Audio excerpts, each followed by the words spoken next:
I want to fly like an eagle to the sea. Fly like an eagle, let Igvale carry me. That's right, baby. It's time to talk about Igvale, our second elder creator and the first of the three sort of elder creators who come one after another. We got Igvale, Opiate, and then the Thraxu. So it's kind of like 3 days of great elemental beings. Anyway, gonna go into talking about Igvale. So, as always, the facts. What is Igvale?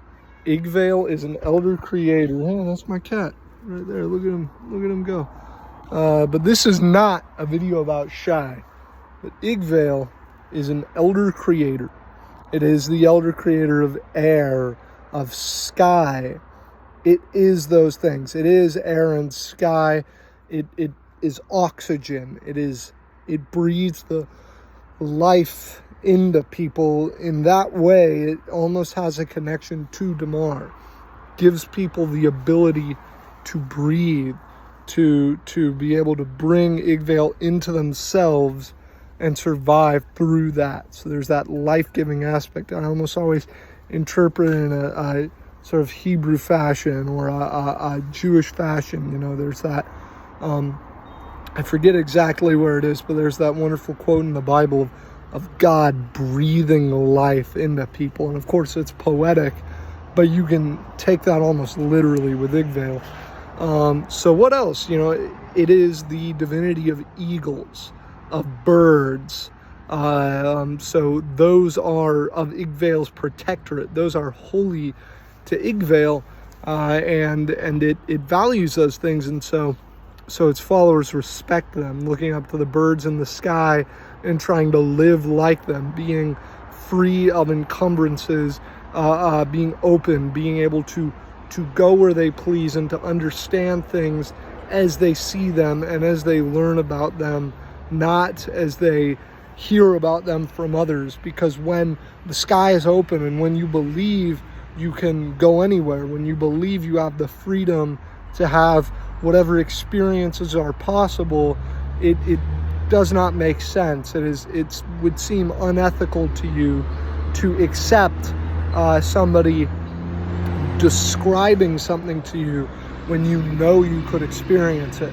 And Igvale's dogma teaches freedom, teaches respecting and loving and creating things of beauty. It teaches, and I'm going to call Igvale she teaches archery. She teaches that skill, that understanding. She teaches those ideas of perception and understanding the world around you. What else? Igvale generally tends to oppose concepts of tyranny, of small-mindedness, of a lack of creativity, of stubbornness, of closed-mindedness, and of wanton, needless brutality. These are not things Igvale supports, but Igvale, she is not purely an elder creator of peace. She understands violence. She understands the need for it, and in fact even sanctifies it in the form of archery, in the form of hunting and killing for food. And there are Mihangi Igvalians who hunt people for food and who are not in conflict with their faith. Now, hunting people for other reasons may in fact be in conflict, such as to rob them of their gold or to simply for sport, but for food, no, that's fine. And Igvale understands that you will need to defend yourself and better shoot them all the way over there before they can get to you and sort your ass out. Igvale does not teach cowardice, but she does not teach unnecessary boldness either. So there's a lot of the facts and straightforward shit right out of the way, right out the gate. So now we're going to kind of discuss Igvale and how to use her and how to look at her. And of course, Igvale is an it, but generally in Kvegethel, for the most part, people are going to be talking about Igvale as a female. as the Sky Mother. In my canon, some cultures even call her Tangri, or Lady of the Skies. So my cat is really distracting me. He's being a goober right now. But, well, actually, it's my brother's cat. But on to the discussion about Igvale. So, first of all, let's talk about the elemental aspect behind Igvale and how that informs her personality. Igvale is not just the divinity of air. She is air. She is all air. She is all oxygen. She is the sky. Now, if air had a personality, how would it be? What would it be like? Well, it wouldn't be the passionate power and purity of flame, and it wouldn't be the wild, erratic, changing, adaptable, sometimes calm, sometimes furious rage of water, but it certainly wouldn't be the stable stoicism of earth and underworld. No, Igvale, as sky, she is floaty. She is calm and relaxed, but not stagnant. She moves and she pushes and she flies and she simply does as she pleases, softly and gently, sometimes with force, but mostly with a light hand that you never notice, but is always at work and never stops, never ceases, never runs into something that it can't get past. It just simply continues to go. So she is a thoughtful, calm, tranquil, and very, very free-willed divinity. She does as she pleases, but she is not generally malicious or overly capricious, although she can be. She can act in ways that are mysterious, even meaningless, but generally she is far too insubstantial to cruelly come down upon those who serve her. She values freedom, and she values her own freedom, and she does not get caught up in entanglements. Igvale is one of the few divinities who neither supports nor opposes Ahriman. She's simply not about that. She's simply not in a position or a situation to be trying to fight over that. She does not want the world to end, but she believes it will. She believes it's set in motion. Life is fleeting. The world is fleeting. Everything is fleeting. So enjoy yourself. Live your life to the fullest. Make the best decisions you can. And don't get all caught up in the bullshit, if you will. All right. So and I could go on and on about how being air itself affects her personality, but we're going to move on. So sort of other personality traits to keep in mind. Like I said, freedom, that goes beyond just the air thing. Another thing to understand is Igvale, though not a hardcore, benevolent, save the day, do the right thing divinity, she generally leans in that benevolent direction. She is a chill divinity. She is respectful. She wants her followers to flourish, and she is not bothered by the flourishing of others. In fact, even enjoying it just a bit. But like any divinity except for maybe Raxel and definitely Olgnus, this does not apply to Olgnus, but like the vast majority of divinities within the Ring of Fire, she absolutely wants to be worshipped. So she applies that in the way she's benevolent. Why would you not worship Igvale? It's not like very many demands are being made of you. You're simply being offered up freedom and a positive mindset. You have to be pretty stubborn or have some pretty strict views of things to go against that. So she makes it easy. She opens the door and she doesn't put anything in your way. And that's when her priests come in and they don't push it on you. The Church of Igvale isn't gonna push anything on you. They're just going to tell you about their experiences and point you in directions where you can have similar experiences. And the only thing they're gonna push at you, the only thing they're gonna kind of push is when you say, no, I'm not gonna go down that route. I'm not gonna go on that adventure. I'm not gonna do that. I'm not gonna get crazy tonight. I'm not gonna go to that art gallery. I can't afford that. They're gonna say, why not, man? Why not? You know, come on. This life is short. Do it. Do it. Go on an adventure. Go to the art gallery. Get crazy tonight. Take your family out. Do it. That's where they're going to be a little bit pushy. They're not going to say worship Igvale or else. That's not to say that you can't blaspheme against Igvale. Certainly, the destruction of things of beauty will earn the ire of his church, of her church. Certainly, the restricting of freedom will be seen as a direct offense to Igvale. The spreading of rumors or gossip, or more accurately, believing unsubstantiated rumors and gossip, will certainly offend the Sky Mother. But it's difficult. It's difficult to make an enemy of her. Just as honestly, it's difficult to make a great ally of her. It is very, very difficult that she would come in to save you, that she would give you divine intervention, not because she doesn't care. She does care about her followers quite a bit. In fact, because she cares, because part of it is she's generally going to leave them alone for the most part. That's part of the agreement.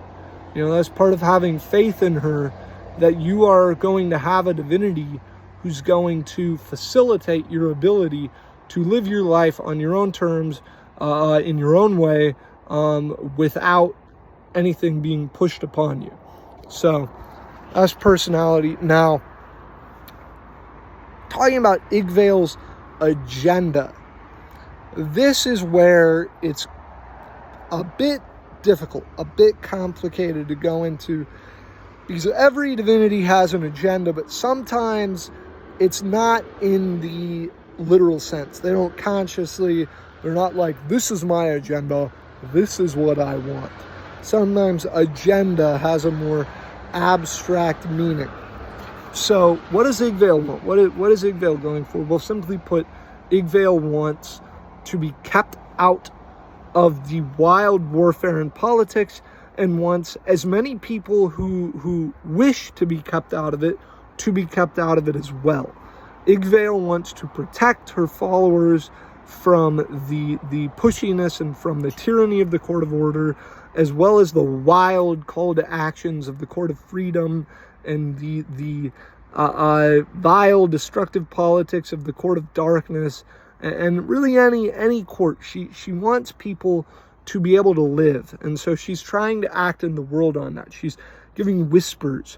She is showing people that they don't really need these kings and institutions, that you can live in a village, and if everyone in that village is really skilled with a bow and probably some other melee weapon, it's gonna be hard to take them over. I mean, Vietnam, the United States of America had way more advanced military, and we got fucked. Fucking Revolutionary War, British Army was 100% better in every way, and they got fucked. And the reason is because it's hard to fight a war against civilians, because the people you're killing are also your resources, and you simply, they know exactly who they're fighting, you don't. So that's the thing, that Igvale's promise of freedom is not ridiculous. As dark and gritty and brutal as Kvegathale is, the idea that if everyone in a village knows how to fight well, knows how to use a bow, and knows how to make use of their environment, and is not that attached to the physical things of their environment, they are going to be hard to conquer. They are going to be hard to fuck with. So that's Igvale's agenda. That's where she's whispering. When the winds whisper to you and guide you, they're not trying to put you in a box. They're trying to guide you out of a box, to get you into the place where you're doing what you want to do and where you are understanding the world as it is from your perspective, not as it is from the perspective of the people who tell you about it. Also, Igvale has a positive relationship with Ahriman. As much as she does not want the world to end, I mean, it's not, the book doesn't say Igvale likes Ahriman. It says it's hinted that Igvale has some relationship with Ahriman, but in my view, there's something of a positive relationship there, and who knows, maybe as much as their ideologies differ, maybe Ahriman will deem Igvale as perfect. Maybe that air, that freedom, that mindset is perfect, or maybe it's not. But either way, Igvale can get along with Ahriman. Igvale can get along with this awful evil being, because she's just not about fighting over that. She's not going to catch a disease. She's going to teach her people to fight warlocks when warlocks fight them. But it's not a political thing. It's not because warlocks are bad. It's because, if someone tries to kill you or your village, of course you fight back. So also in Igvale's agenda is that wanting to keep herself out of those entanglements and wanting to keep avenues and friendships open. She also watches closely over her children. Even though some of them are part of the court of order, even though some of them disagree with her, Igvale really does care about all the sky gods, and is really trying to, any child of Igvale encourages somewhat supporting their church. To a degree. Don't go against your values as an Igvalian. Don't help Joustians murder a bunch of orcs. Don't help Fatash just level a temple of Phoenix to the ground, obviously. But you can support the construction of these temples, and you can help fund them, and you can work with these individuals. And in fact, Igvale thinks you should, because they're part of the family. They're part of the big family of faith in the sky. Even Zansaro, though you will, as an Igvalian, find it very, very difficult to work with the Zansarim. They will make it very hard for you, and probably the best you'll be able to do is tolerate them and simply allow them to exist, because Zansaro is the wayward child when it comes to Igvale. Holy shit. She did not get the memo when it came to freedom. She uses the word freedom, but Zansaro just uses the word freedom to mean whatever she wants it to mean. It's like, yeah, being enslaved to me is true freedom. Fucking 1984 shit right there, man. But back on the topic of Igvale, there's more to the agenda, and I recommend giving sort of down-to-earth, ironically, sort of unique ideas for Igvale's agenda that change moment to moment. Maybe Igvale right now is really focused on the kingdom of air, on her frivolity, and on them constructing those kingdoms, and that's what she wants. Or maybe she's really more focused on sort of abating the tyranny in places like the Cold Cave, like Baal, even Roduland, although she generally, in my view, supports Roduland. But so in that case, she's going to be a little more aggressive. So Igvale interacting with players, like Damar, Igvale is going to interact with the players a lot, like a lot more than most divinities. But also like Damar, it's not going to be like the divinity showing up. Like Igvale is not going to show up in like some humanoid form or bring you up into the sky to see her true form or some shit and be like, hey, what's good? What's going on? No, she's going to whisper upon the wind. You will hear, you will be told something, perhaps by someone who is a deceiver, perhaps not, or perhaps just someone who is very biased, and you will hear that go. Learn for yourself. Don't you wish to know for yourself?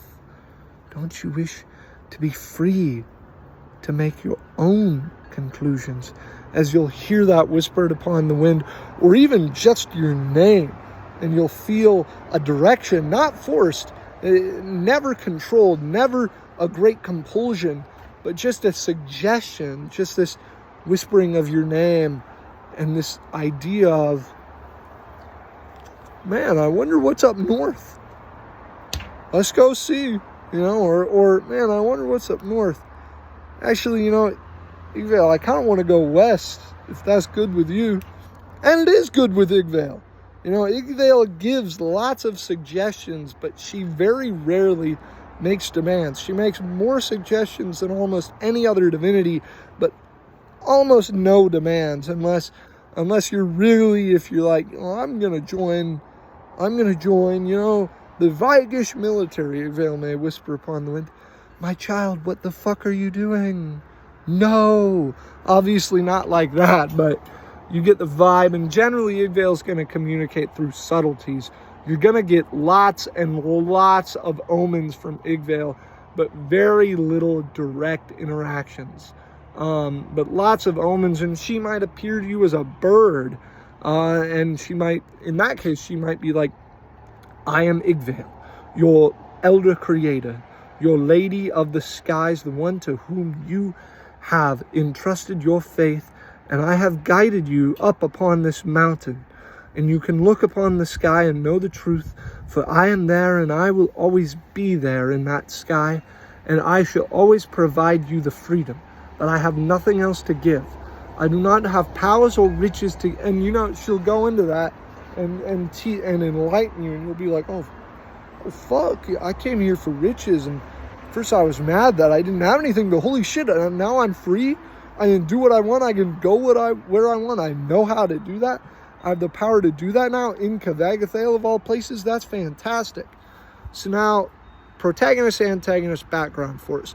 We're going to start with background force. Igvale makes for one of the best background forces in the game, of neither being an antagonist or a protagonist. Just have the Igvalians be there. Just have them show up everywhere, walking around. They don't have necessarily anything good to offer the players. They don't give a shit about the players. They're not opposing them either. They're just doing their thing. They're on adventures. Just have a party of Igvalian adventurers that you run into, and it's like, that's a whole saga of its own, but they're embers. They're NPCs, and they're going their own way. We're just knowing that the sky, or looking up at the sky, having references to that, the Sky Mother, I follow the birds in the sky that guide me, sayings like that. It can be a great way to just make the world pop, make the world feel alive, because it's kind of a barbaric world, and in a barbaric world, oftentimes the nice thing, the soft thing that you can take solace in is that big, beautiful sky, and knowing that at least under that sky you are free. At least under that sky you are you. So having it be that background force, then you reference, you mention in people's philosophies, it can be great. Igvale also makes a great protagonist. If you really want this benevolent guiding force, if you want this kindly elder creator without making it so like over the top benevolent, like if you don't want it to be like Lacedarnia and join my church and fight in my crusade against evil, if you just want it to be like, I am here for you, I am with you, I am the divine that works with you, and I know you, and I know your heart, and you are free. If you just want that vibe, Igvale is a great way, and it allows you to explore corruption in the Igvalian church, even and especially if Igvale is a protagonist, because rooting out that corruption, rooting out those people who have it wrong, those people who are imprisoning people, who are giving false information, rooting them out and changing their ways or sorting their asses out is going to be quite pleasing to Igvale. But Igvale can also be a great antagonist for a pretty simple reason. If you're trying to get some shit done, some important shit done, whether your character is a good guy or if he's good or evil, or he's a dick, or he's a great guy, a nice guy, but if he's trying to get some shit done that really he has to sort of put upon people a bit. He has to pass laws. He has to get a military going. He has to get some structure. And you've got this whole group of people being like, hey, man, we don't oppose you, but, we're going to live our lives. Everyone come just live life with us. Yeah. And it's like, no, I need those taxpayers because I need to build a military because we have to fight the fucking ogre barbarians in the catacombs, all right?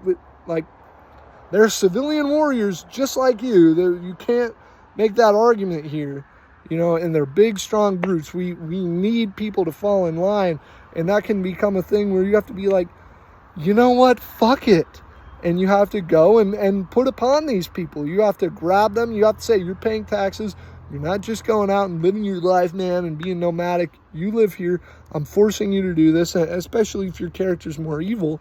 And then Igvale will come upon you. Harsh winds will come upon your land, and you'll have an opposition there, that the sky opposes you in what you're doing.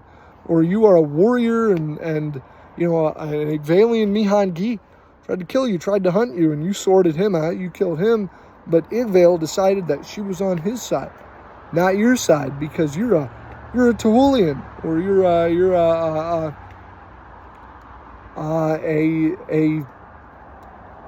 not something Igvale would necessarily agree with, and now you've got the wind at your back, and not in a good way. So it's difficult if you don't think about it to play Igvale up as an antagonist, but if you think about it, it's pretty easy. It's pretty easy to understand how an entity that doesn't want to be pushed around and doesn't want other people to be pushed around may overreact to some necessary pushing around. And you can just explore Igvale, and I recommend a lot of freeform, a lot of improvisation, a lot of going with your own perspective when it comes to Igvale. And that way you can really, really make her your own. Now on the look into her divine relationships. That's also important, because that's something that's going to be a big deal to her. That's something that's going to be a big thing to Igvale. Igvale respects Morgul. She respects that passion, that fire. Igvale respects Leviathan. She respects that adaptability and that flow. And even though she likes Morgul, she also really liked Nif. So she respects that cold bitterness, that almost brutality, that coldness. She doesn't like Damar, but she respects Damar in my canon, life and the earth, and she goes upon it. The only being she really doesn't get along with is Tehul. She's not a dutiful entity. Remember that also when factoring into her agenda, that Igvale is not interested in duty or serving any sort of duty, and that she opposes those who make that a big deal in what they do. Anyway, that was the video on Igvale. I was glad to air that out. And next up, we're going to be talking about my favorite Elder creator, Opiate. Oh yeah. Anyway, y'all have a good day, and I'm going to give y'all a little bit of an update on what I'm planning to do here. I'm going to keep focusing on Within the Ring of Fire videos, considering I love Within the Ring of Fire, but there's other stuff I want to do more videos on too. First of all, I'm going to be going more into World of Darkness and Chronicles of Darkness. I'm going to be, once I figure out how, once I get some stuff figured out, I'm going to try to look more into video editing, giving you guys some higher budget, higher quality content.